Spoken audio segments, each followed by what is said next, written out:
Hi, Movies Entree here. Looking back, it all started in this grim, overpopulated world where the government enforced a brutal one-child policy.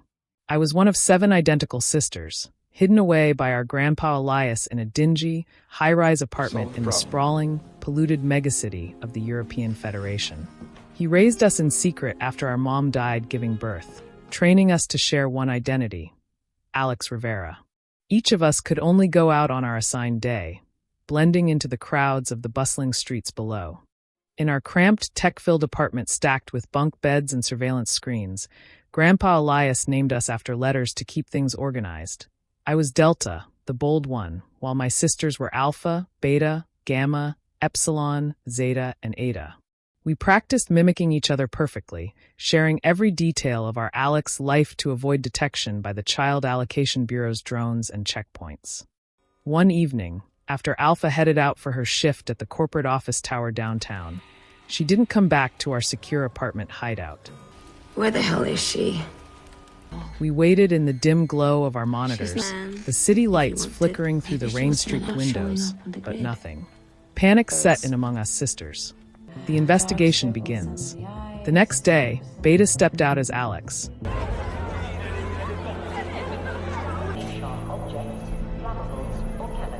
Navigating the crowded subways and neon-lit bars of the urban underbelly.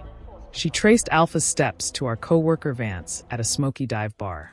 Before she could dig deeper, Bureau agents in black tactical gear grabbed her right there in the alley, hauling her off to their fortress-like headquarters on the outskirts of the city.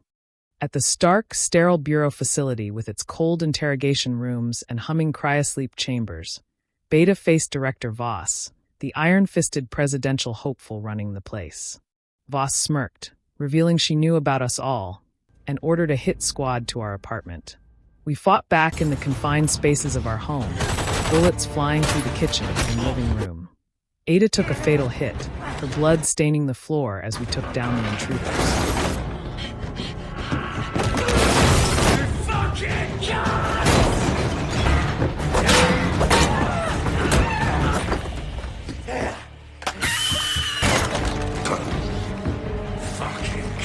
We found they'd used Beta's severed eye to breach our retinal scanner, pointing to Vance as the snitch. The next day, Gamma went out raw, no disguise, storming Vance's sleek high-rise condo overlooking the polluted river. He confessed Alex had funneled millions to Voss's campaign for a promotion. But a Bureau sniper from a nearby rooftop took him out mid-talk, forcing Gamma into a frantic chase through the rainy streets. Remote guidance chaos. Back in the apartment's command center, we directed Gamma via earpiece through alleyways and subways, but Agent Thorne showed up at our door, worried about Alex. I pieced together he was romantically tangled with one of us. So I sent Zeta to his modern, minimalist apartment in the upscale district. She was inexperienced, but during their intimate moment in his bedroom, she synced our bracelets for Epsilon to hack the Bureau's network from our setup. Through the digital feeds, we spotted what looked like Alpha in a grim holding cell deep in the Bureau's underground levels.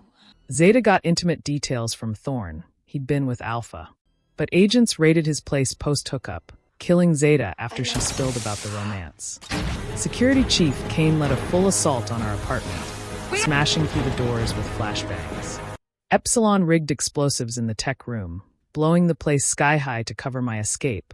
I barely made it out via the fire escape, the building crumbling behind me in flames as I vanished into the night streets. Thorne found the ruins, and I confronted him in his car, parked in a shadowy parking garage. He swore he didn't know about us, that he loved Alex, really Alpha, and agreed to help. He smuggled me into the Bureau HQ, a massive, fortified complex with labs and incinerators, in a body bag, right through security checkpoints. Inside the echoing cryosleep vaults, I recorded footage on a hidden cam. Kids weren't frozen. They were incinerated in fiery chambers. We found Beta alive but one-eyed in a dingy cell block. Searching for Alpha, we learned she'd ratted us out to Voss. At Voss's glitzy campaign gala in a luxurious ballroom filled with elites, I tracked Alpha to the opulent restroom. We fought viciously, mirrors shattering, fists flying, and I accidentally shot her in the struggle. Beta and Thorne broadcast the incineration vid to the crowd, sparking riots as Voss's guards restrained her. Alpha staggered out with a gun. Cain mistook her move and shot her dead on the marble floor. Thorn took him out. As chaos erupted, guests fleeing through the grand halls. Alpha whispered to me she was pregnant with twins. That's why she sold us out to save them. She died in my arms. The one-child law got scrapped. Voss faced execution in a public trial broadcast across the city. Thorn, Beta, and I watched the twins grow in an artificial womb at a high-tech medical facility. With freedom, Beta became Lila, but I stuck with Alex. Don't forget to like, comment, and subscribe for more recaps.